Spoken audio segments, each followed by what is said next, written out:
السلام عليكم ورحمة الله تعالى وبركاته، متابعينا الكرام، متابعي قناة عالم الأسعار. يا رب تكونوا بخير وبصحة جيدة. ما تنسوش تشتركوا في القناة وتفعلوا زر الجرس. عاجل بعد زيادة الدقيقة، هل ترتفع أسعار الخبز السياحي قبل رمضان 2025؟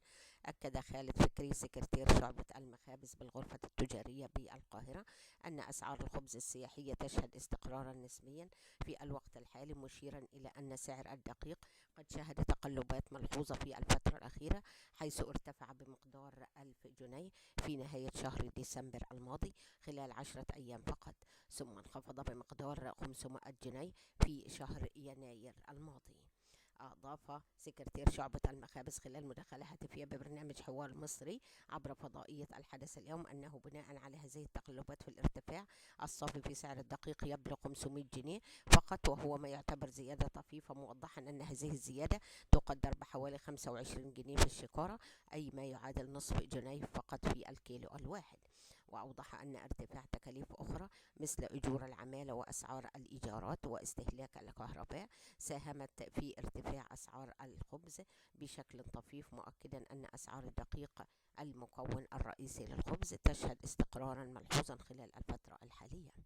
وأشار إلى أن أسعار الخبز تختلف بين المناطق الشعبية والمناطق الراقية، وذلك بسبب ارتفاع القيمة الإيجارية للمحلات في المناطق الراقية، بالإضافة إلى ارتفاع تكاليف مواصلات العمال. ولفت إلى أن الخبز السياحي لا يخضع لتسعيرة محددة أو أوزان معينة من قبل الدولة، لأنه ينتج من الدقيق الحر، وهو نوع من الدقيق لا تدعمه الدولة. ونتابع. عاجل وزير التموين يصدر قرارا وزاريا يهم ملايين المواطنين. أصدر الدكتور فاروق شريف فاروق وزير التموين والتجارة الداخلية قرارا وزاريا رقم 14 لسنة 2025 ببدء التصفية الموسمية الأولى للأكوزيون الشتوي لعام 2025 اعتبارا من اليوم الاثنين الموافق 3 فبراير ولمدة شهر، على أن يكون لكل محل أسبوعين. وشمل القرار الصادر من الدكتور شريف فاروق وزير التموين والتجارة الداخلية ضرورة حصول المحال المشاركة في التصفية مسبقا على موافقة من مديريات التموين الداخلية.